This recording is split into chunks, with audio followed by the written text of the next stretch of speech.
noite, igreja. Boa Que a graça e a paz do nosso Deus, amém? Amém.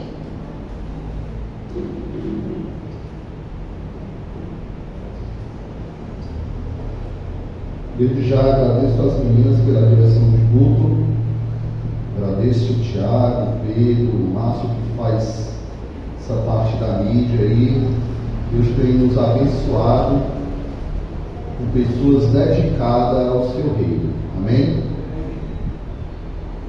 Quero também estar parabenizando o irmão Fernando e a irmã Bárbara, uma bênção. A gente vê o desenvolvimento, isso é muito importante para a glória de Deus, amém, irmãos?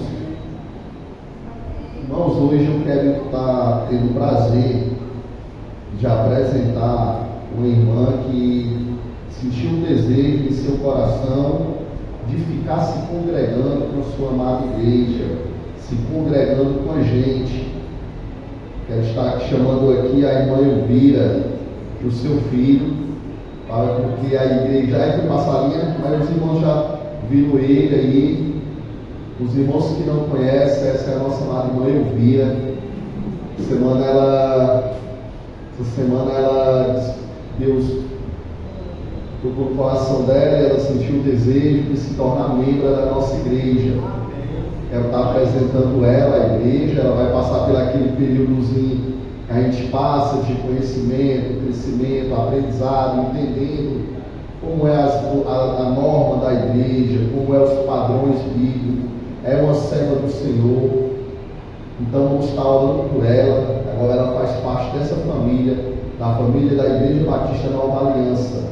Irmã Elvira, seja bem-vinda, você e seu filho, você e sua família. Essa igreja está feliz com o que vai me ouvir aqui? Amém. Amém. Vamos estar orando por ela, amém? Vamos orar. Fique aqui, vamos orar. Amém. Vamos orar ao Senhor.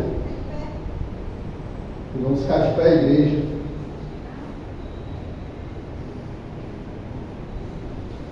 Senhor Deus, Pai amado, te agradecemos, Senhor, por esse privilégio, ó Pai, que tem nos dado de estar recebendo mais uma membra, Deus, aqui na tua santa igreja. Pai, quero estar te apresentando, ó Pai, essa tua serva, Elvira, Pai, que vai fazer parte, ó Pai, desta família da Igreja Batista Nova Aliança. Que aqui, ó Deus, ela possa estar desenvolvendo, ó Pai, o seu ministério, ensinando, ó Deus, o seu filho, os caminhos que deve seguir. Que tu, ó Deus, possa derramar bênçãos sobre a vida dela, Pai.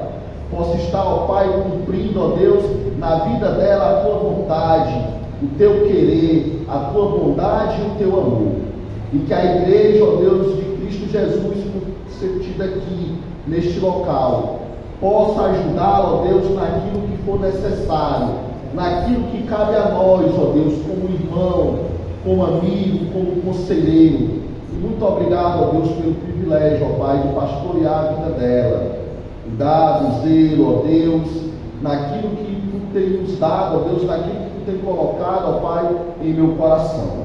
E que ela possa crescer, ó Deus, não só, ó Pai, em conhecimento, mas em sabedoria, fidelidade a Ti. É o que eu te peço, é o que a tua igreja te pede, em nome de Cristo Jesus, que vive e reina, hoje e eternamente. Amém. Amém. Seja bem-vindo. Mais uma vez, né? Seja bem-vindo. Amém, amém. Ela se sente de casa, viu, meus irmãos? Ela é de casa, né? Aqui é a casa dela. Irmãos, hoje também nos honra com a sua visita. Temos duas visitantes aqui, a irmã Edilene e a sua filha Letícia. A igreja está feliz com a presença delas? Amém. Amém. Sinta-se abraçado por nós, irmã. Que essa igreja possa te acolher o que for necessário. E que a graça do nosso Senhor esteja sempre sobre a tua vida, a vida da tua filha, a vida da sua família. Amém? Irmãos, dito os avisos, lembrando os irmãos que tivemos culto de jovens no sábado. Os jovens, sentindo falta de alguns irmãos, também uma comitiva foi também para o culto de senhoras lá na Nova Jerusalém. Viu? Amém? A nossa igreja tem apoiado na medida daquilo que o Senhor permite. Foi um grupo para lá, a irmã Edilza, o irmão Raimundo sempre ajudando na parte de transporte, levando alguns irmãos. Eles sempre perguntam, irmãos, não tem vaga no carro, eles sempre estão se levantando, fazendo esse trabalho. A DNTN passado, ver o esforço, a dedicação dos irmãos, que Deus possa estar abençoando cada vez mais. Esse é o papel, esse é o nosso papel, é apoiar, nos levantar para estar apoiando uns aos outros. Amém? Irmãos, dito isso, lembrando que quarta-feira temos culto de doutrina. A gente tinha marcado o nosso evangelismo hoje, mas devido a muitas chuvas, nós decidimos desmarcar. Quando a gente foi sair daqui, já estava até fazendo sol. Mas eu cheguei em casa e resolvi umas coisas que eu não esperei que tome água também. Essa é a vontade do Senhor, mas estamos tudo preparados, já estamos bem preparados para fazer aquela ideia do evangelismo, uma blitz missionária, uma blitz evangelística desse sinal. Já compramos as águas, vamos estar doando água, pregando a palavra, falando do amor de Deus, entregando alguns panfletos, apresentando a nossa igreja, a sociedade, a igreja para a qual servimos e apresentando acima de tudo Cristo em nossa vida. Amém? Dito isto, tem alguma vez que eu não lembro de não? Amém?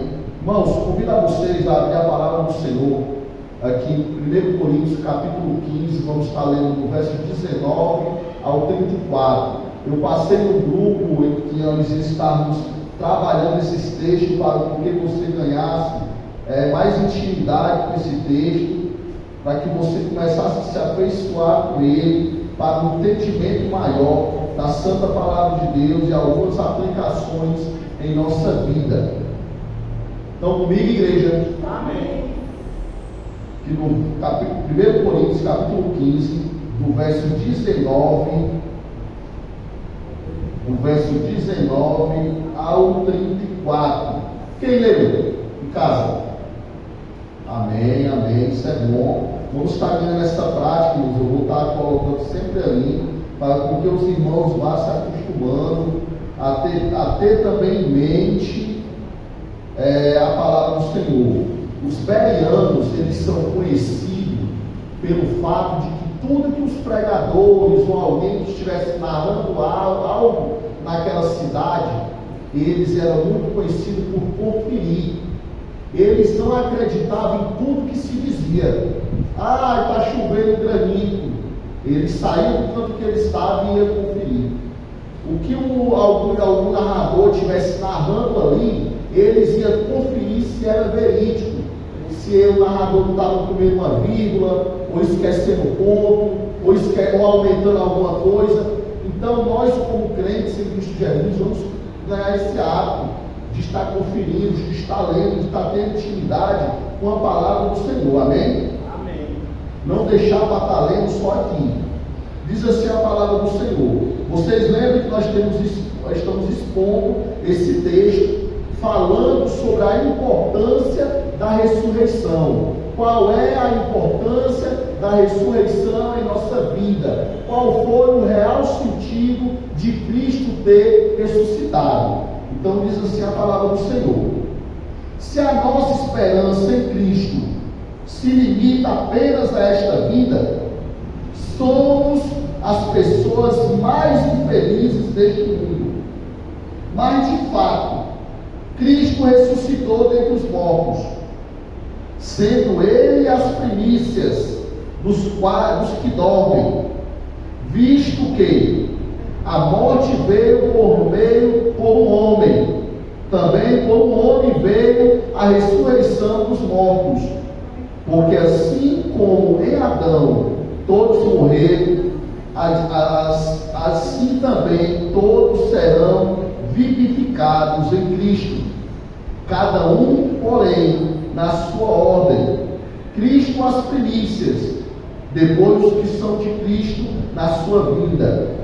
E então virá o fim, quando ele entrega o reino a Deus Pai, quando houver destruído todo o principado, bem como toda potestade e poder, porque é necessário que ele reine, até que tenha posto todos os inimigos debaixo dos seus pés. O último inimigo a ser destruído é a morte, porque Ele sujeitou a todas as coisas debaixo dos seus pés. E quando diz que todas as coisas estão sujeitas, certamente inclui aquele que tudo lhe sujeitou.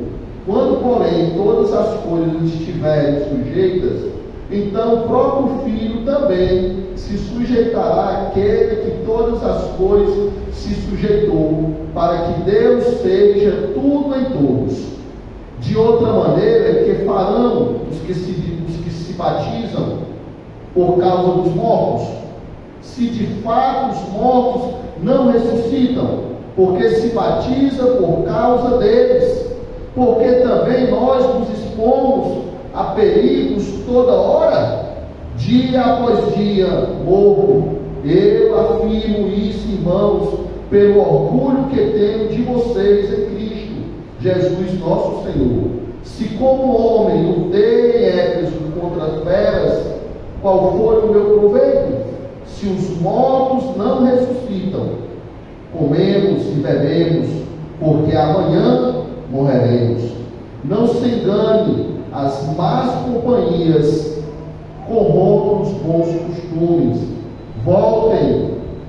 Voltem à sobriedade como convém, e não pequem, porque alguns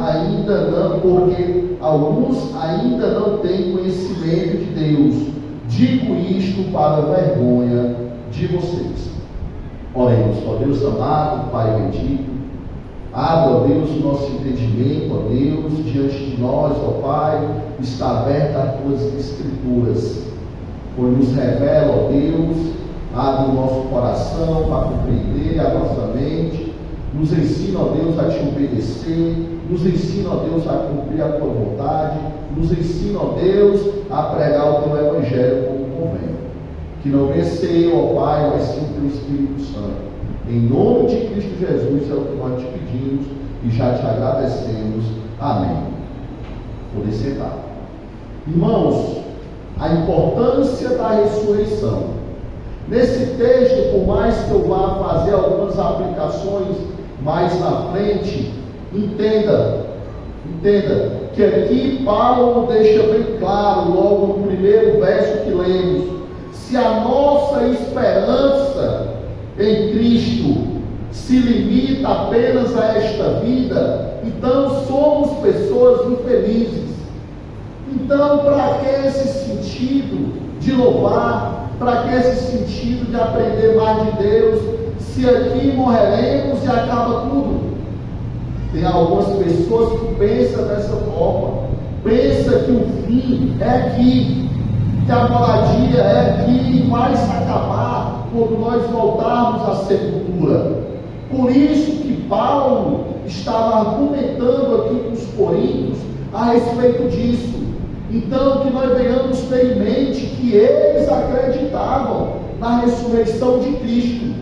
Eles acreditavam, eles eram crentes em Cristo Jesus. Só que eles não acreditavam que nós, como homem, iríamos morrer e ressuscitar para o Senhor, para ter uma vida, uma eternidade para com Deus. Então aqui é onde está a causa maior desta passagem. Então, da mesma forma somos nós. Se nós não acreditarmos que temos uma eternidade garantida por Deus, para que nos servimos aqui?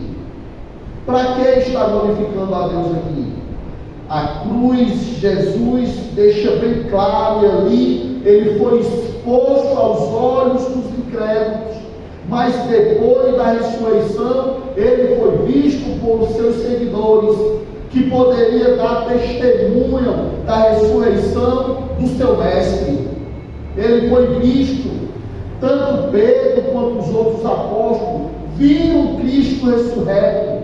Tiago era meio irmão de Jesus, que se converteu depois que Jesus apareceu a ele. Lá em João fala sobre isso, em Atos também nos mostra isso. Mais de 500 irmãos e irmãs viram ao mestre ao mesmo tempo. A gente leu sobre isso aqui no verso 6, na exposição que eu fiz domingo passado. De modo que não pode ter sido uma alucinação, ou um engano. Não tem como. É possível que esse acontecimento tenha ocorrido antes da ascensão de Cristo ao céu. Quando ele ressuscitou, ele ficou um tempo com os seus discípulos, com os apóstolos, e depois foi ao céu. Todavia, uma das principais testemunhas da ressurreição foi o próprio Paulo, pois antes de ser salvo, estava plenamente convicto de que Jesus continuava morto. Esse foi o pilar que Paulo levantou para perseguir o povo de Deus. Ele acreditava que toda aquela parte da ressurreição tinha sido fantasioso, era mentira, que tiraram o corpo de Cristo dali do sepulcro, esconderam e ficaram argumentando que ele tinha ressuscitado. Eles acreditavam nisso. Foi por isso que ele se levantou com o exército, com os guardas, para perseguir o povo de Deus. Ele maltratava, ele matava, ele botava fio de espada, porque ele queria tirar uma confissão de um deles. Eles queriam que um deles afirmasse que tudo aquilo era mentira. Mas ele não conseguiu. Ele não conseguiu. Porque verdadeiramente o nosso Senhor, Ele vive.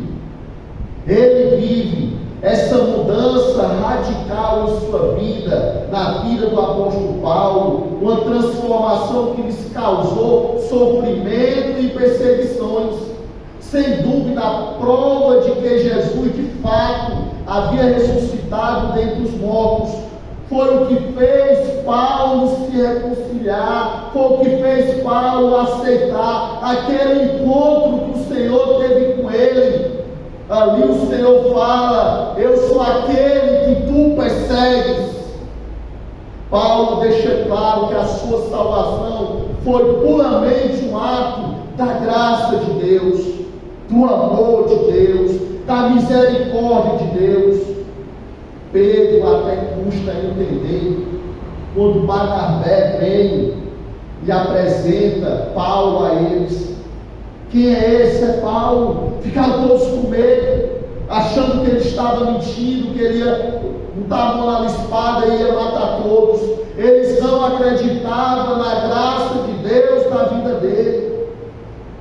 Mas também, irmãos, venhamos e convenhamos, qualquer um de nós não iríamos acreditar.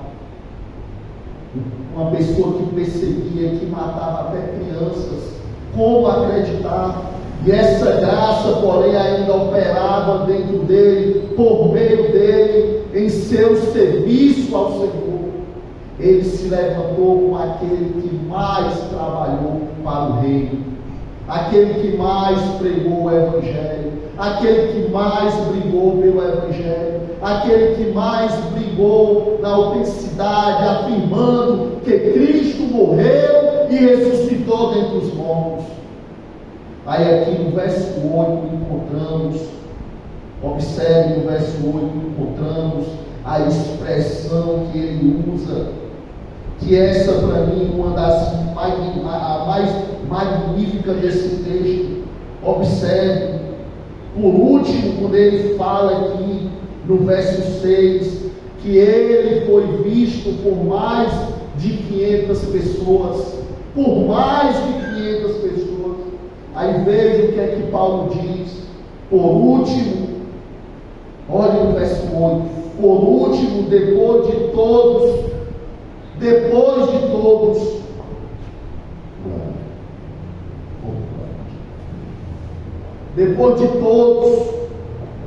foi visto, por último, depois de todos, foi visto também por mim, como por um nascido fora de tempo.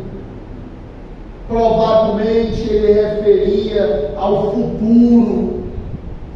Aqui nós podemos até afirmar, nós teólogos, que no original, quando ele trabalha esse fora de tempo, visto fora de tempo, ele está se referindo também à salvação de Israel. quando os judeus, assim como Paulo, verão o Messias em glória, porque eles não acreditavam que ele era Cristo, eles não acreditavam que ele era o Messias.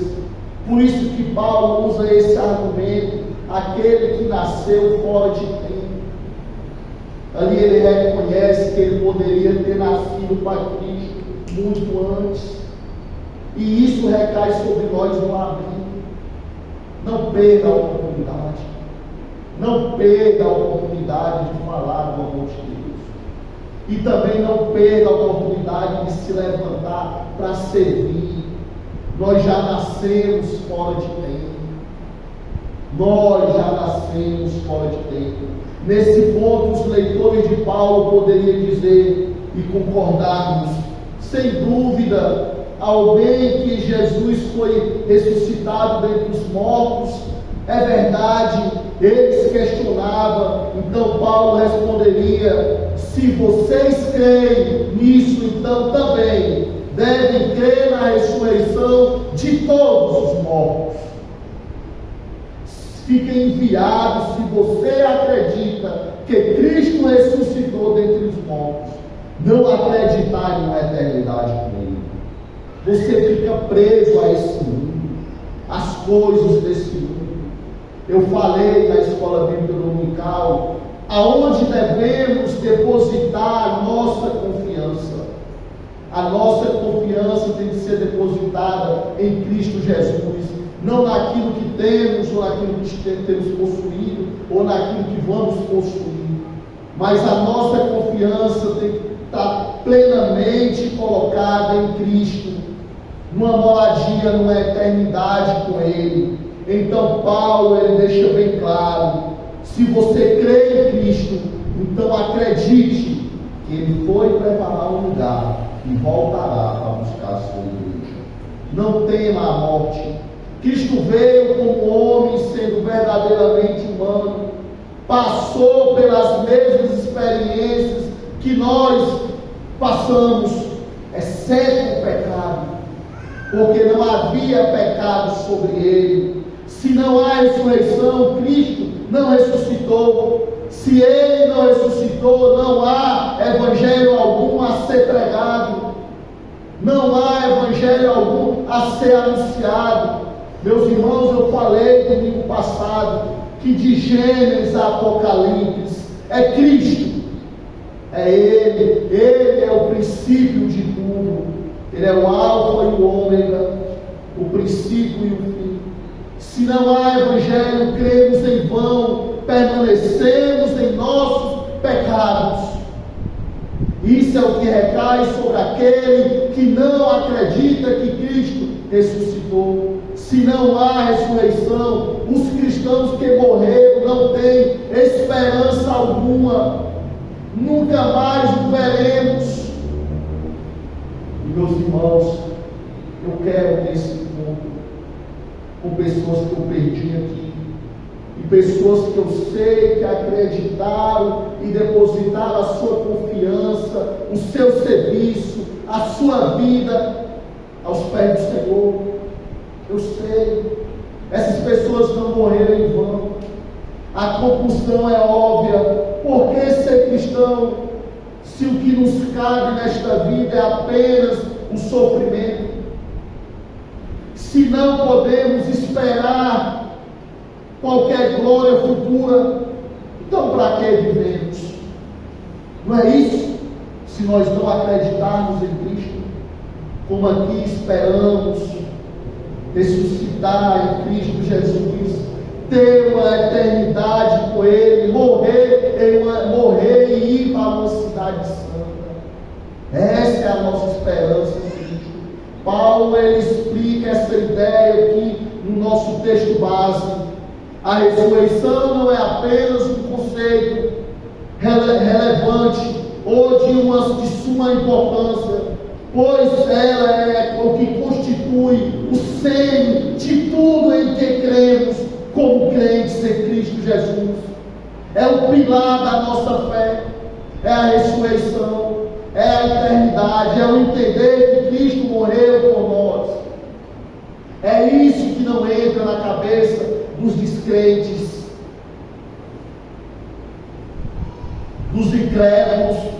Eles acreditam que tem que viver tudo aqui.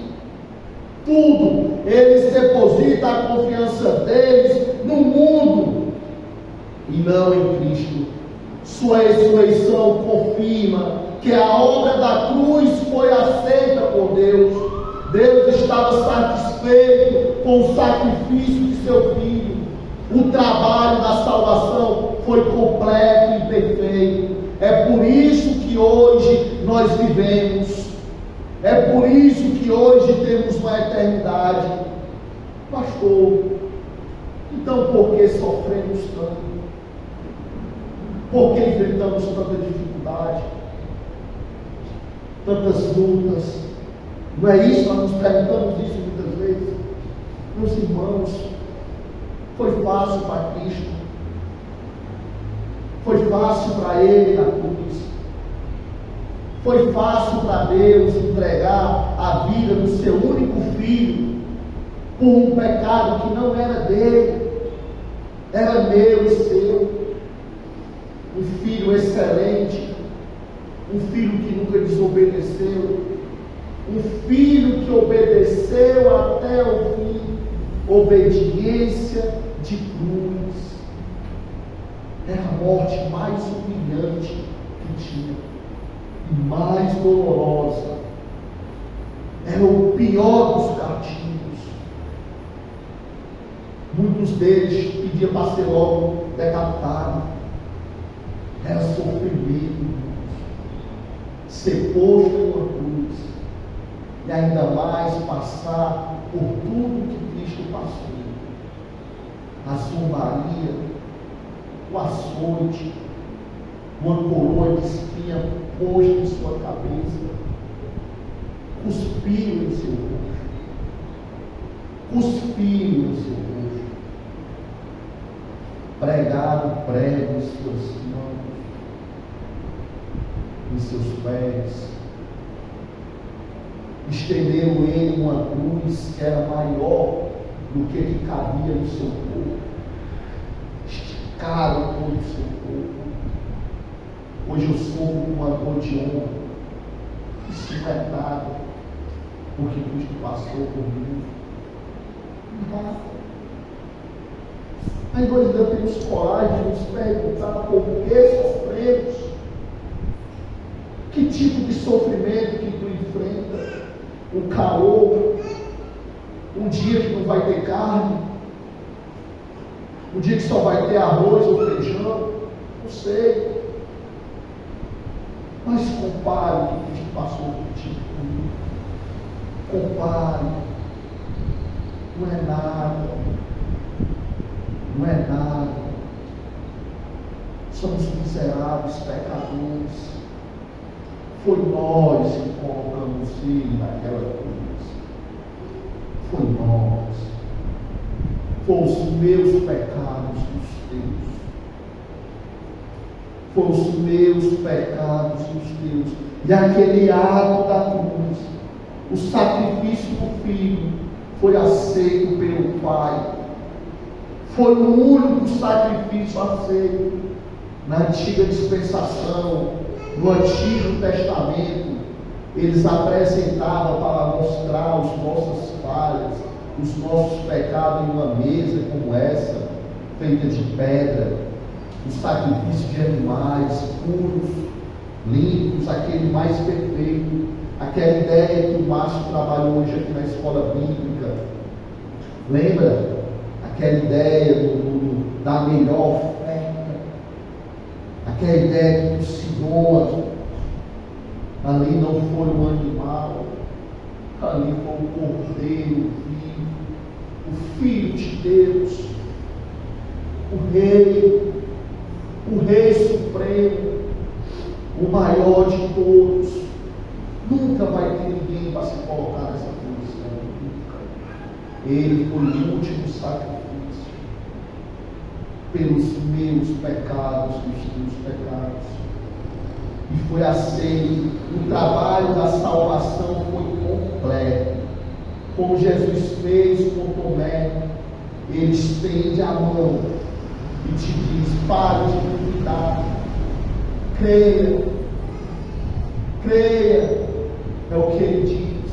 Lembra que Tomé duvidou, todos chegavam e diziam para ele que tinha visto Cristo, e ele duvidava. Eu não acredito. O que foi que o Senhor fez? Apareceu para ele, mostrou as mãos furadas, pois hoje o Senhor estende a mão para ti e diz: creia, Deus reconciliou o mundo através de Jesus. Essa foi a reconciliação. Ele pagou o preço pelos nossos pecados na cruz, dando a sua própria vida. Ele foi sepultado, ressuscitou ao terceiro dia. Ele apareceu aos seus discípulos para mais de 500 pessoas. Jesus fez numerosas aparições aos seus seguidores. Ele confortou os discípulos fora do seu túmulo na manhã de domingo. No caminho para Emaús, ele encontrou com outros dois e explicou tudo o que estava acontecendo. Ele falou o que estava escrito no Antigo Testamento a seu respeito, porque ninguém acreditava. Como pode aquele que ressuscitou Lázaro, aquele que fez coxo andar, aquele que fez cego enxergar, ser crucificado daquele jeito? Para eles era difícil esse entendimento, para ele era difícil entender. E ali no caminho de Emaús, Jesus apresenta os fatos a eles, como ele tem apresentado a nós através da sua palavra. Essa é a revelação de Deus. É ela que nos revela, é ela que nos ensina, é ela que nos conduz a entender sobre a eternidade. Ela é o nosso manual. E muitas vezes duvidamos da ação de Cristo em nossa vida. Igreja, Ele nos ama. Mais tarde Ele, como na presença deles, Ele convidou a ser tocado por Tomé. As Escrituras ainda mencionam que Jesus foi visto, não só apenas pelos seus seguidores, mas para aqueles que nem acreditavam que Ele era Cristo. Alguns podem até argumentar, algumas pessoas poderiam até concordar, de achar, como tem filmes aí que conta um soldado atrás de encontrar alguém para confirmar que tudo aquilo era mentira. Mas eu pergunto a vocês, você fazer um telefone sem fio com 2, 3 pessoas confirmando a mesma mentira é fácil, mas mais de 500 pessoas que viram ele fazer com que elas se baseassem numa mentira é impossível. São 500 pessoas e não tinha mídia social ajudando, não. Não é daquela ideia que é colocada no celular, numa rede social, que a gente sai compartilhando, que lá no Japão alguém vai ver. Vixe, aconteceu isso aqui lá no Brasil. Vixe, aconteceu isso aqui lá no Brasil. Não, era entre eles. Era entre eles. A ousadia e a fé inabalável dos discípulos nos convence da ressurreição. Depois disso, se levantou uma comitiva e passou a pregar o Evangelho, esse que nós conhecemos no Novo Testamento. Passou a ser moldado, passou a ser mostrado a palavra do Senhor. Os discípulos tinham tanto medo. Nós outros têm relógio ali. Dá um toquezinho ali. Agora ali não foi arrebatado porque mais não chega aqui. Então você relógio ali. E você sabe, o pastor já passa, né? Os discípulos tinham tanto medo de abandonar o seu Senhor, que agora eles corajosamente decidiram se levantar para proclamar a notícia, arriscando as suas próprias vidas, pregando o Evangelho, ensinando o Evangelho, falando de tudo que Jesus fez. Este comportamento ousado, corajoso, não faz sentido, a não ser que ele sabia com certeza absoluta que Jesus havia ressuscitado dentre os mortos. Era a certeza, era a convicção. nós só falamos daquilo que acreditamos, com tanta segurança. Hoje eu prego o Evangelho e falo com tanta ousadia, porque eu sei que eu falo o que eu vivo. Eu sei que eu falo aquilo que o Senhor me comissionou a fazer, e a falar, e a acreditar, e a pregar. Eu sei disso. Perseguidos e mortos, eles afirmavam que a verdade de Jesus era que Ele morreu e ressuscitou dentre os mortos, e Ele vive. E aqui, falta 7? Bom, estou bem aqui. 15, né, meu filho? 15 minutos. Então aqui, deixa bem claro que eu vou fazer uma única aplicação desse texto. Observe. Aqui nós encontramos entre o verso 20 e o verso 28, Paulo falando da ressurreição dos mortos. Aí aqui eu quero estar fazendo só uma aplicação. Paulo ele usa 3 imagens para responder a essa pergunta: quando se dá a ressurreição dos mortos? Quando isso vai acontecer? Eu acho que isso é algo que vem em nosso coração, essa pergunta: pastor, mas quando esse sofrimento vai acabar? Quando tudo isso vai acabar? Quando é que o Senhor vai pisar ali no Senado? Não é, irmão Luiz? A gente não se pergunta isso? E acabar com aquela corda de bandidos? Nós nos perguntamos isso. E em meio à política é mal que nós fazemos. Quando é que o Senhor vai acabar com essa injustiça de uns ter muitos e outros não ter nada? Não perguntamos isso? Eu me pergunto. Então Paulo ele fala ele dá aqui 3 imagens: as primícias, aí ele fala de Adão e fala do reino. Ele fala sobre tudo isso. As primícias no verso 20 e o verso 23, no nosso texto básico, diz assim, observe, mas de fato Cristo ressuscitou dentre os mortos, sendo Ele as primícias dos que dormem, visto que a morte veio por um homem, e também por um homem veio a ressurreição dos mortos, porque assim como Adão, todos morreram, assim também todos serão vivificados em Cristo, cada um, porém, na sua ordem. Cristo as primícias, depois os que são de Cristo na sua vinda. A primícia disso tudo é Cristo. Então, quem é que tem que ser a primícia na tua vida? Irmãos, a primícia é o primeiro lugar, é o centro. Até em casa nós temos aquele lugar que mais nos identificamos, que mais gostamos. Tem pessoas que gostam mais do banheiro quando está tomando banho, tem pessoas que gostam mais da cama quando está deitado, tem pessoas que gostam mais da cozinha quando está comendo, tem pessoas que gostam mais da sala quando está assistindo, não é assim? Eu da rede. Da rede, da fianga. Quem é que não gosta de uma fianga? Então nós dividimos a nossa vida assim. Então eu pergunto a vocês, por tudo que tu esteja passando, eu sei, mas o que é a primícia na tua vida? Tu tem colocado Cristo em primeiro lugar na tua vida? Ele tem sido o centro da tua vida. Ele tem sido a razão de tu viver. Ele tem sido a razão de tu estares suportando o teu sofrimento aqui.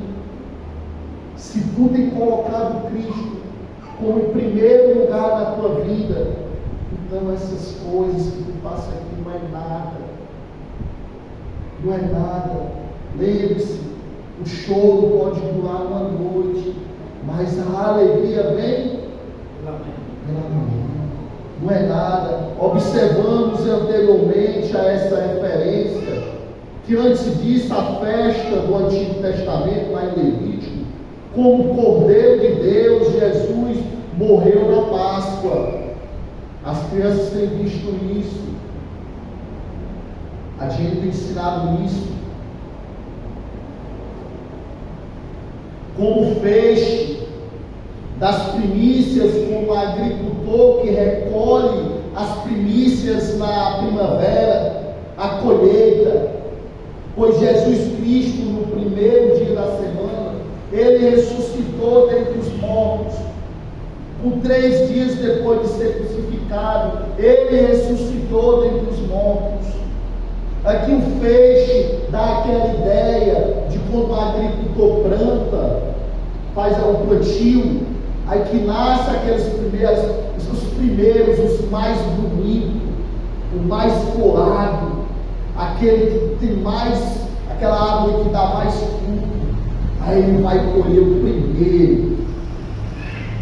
Aí vê se esse daqui até a embalagem é diferente. Esse aqui é aquele que não tem defeito nenhum. É aquela manga bem carnuda. É aquele animal bem gordo. É a primícia. Pois a primícia é nós que vamos passar. Aqueles que acreditaram que Cristo ressuscitou primeiro. Quando o sacerdote movia o feixe das primícias diante do Senhor, ele sinalizava que toda a colheita permanecia nele. Ele é o centro. Pois, igreja, se nós nos mantermos firmes em Cristo Jesus, fazendo dele o centro de nossa vida, o pilar de nossa fé, assim como ele é a primícia em nossa vida, nós vamos ser a primícia na vida dele. Logo isso tudo vai passar. A ressurreição de Cristo foi a garantia de que foi a garantia entre Deus e nós, que também seremos ressuscitados como parte da colheita do futuro.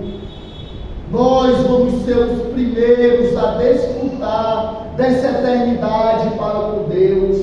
Vamos reinar com Ele. A igreja vai estar com o Senhor naquela nuvem quando Ele vier julgar a terra. Para os cristãos, a morte é apenas um sono. O corpo dorme, mas a alma está em seu lar com o Senhor. O corpo dorme, mas a alma vive com Cristo. O corpo descansa, mas a alma já está com o Senhor.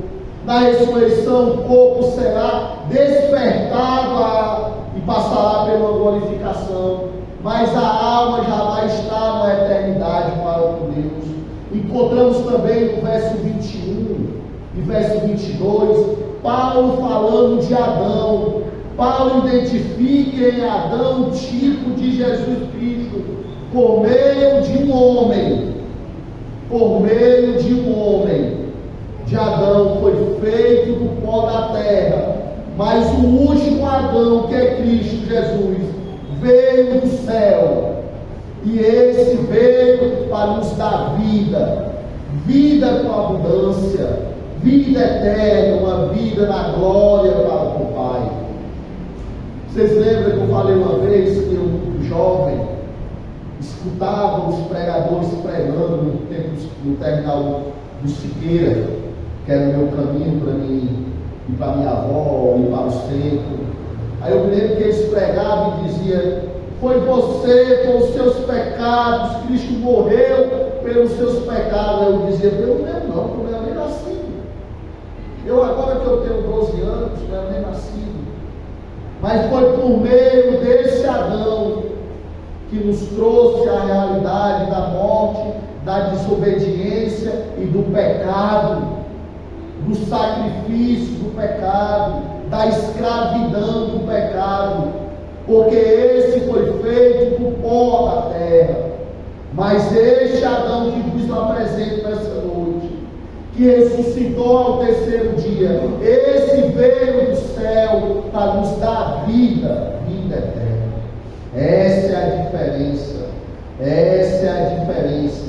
Então, aqui, para encerrar, eu quero que você tenha em mente: sabe, aqui em mente com uma conclusão. O que nós concluímos disso tudo é que quando Jesus vier à terra para julgar, Ele eliminará o pecado por 1000 anos, estabelecerá o seu reino.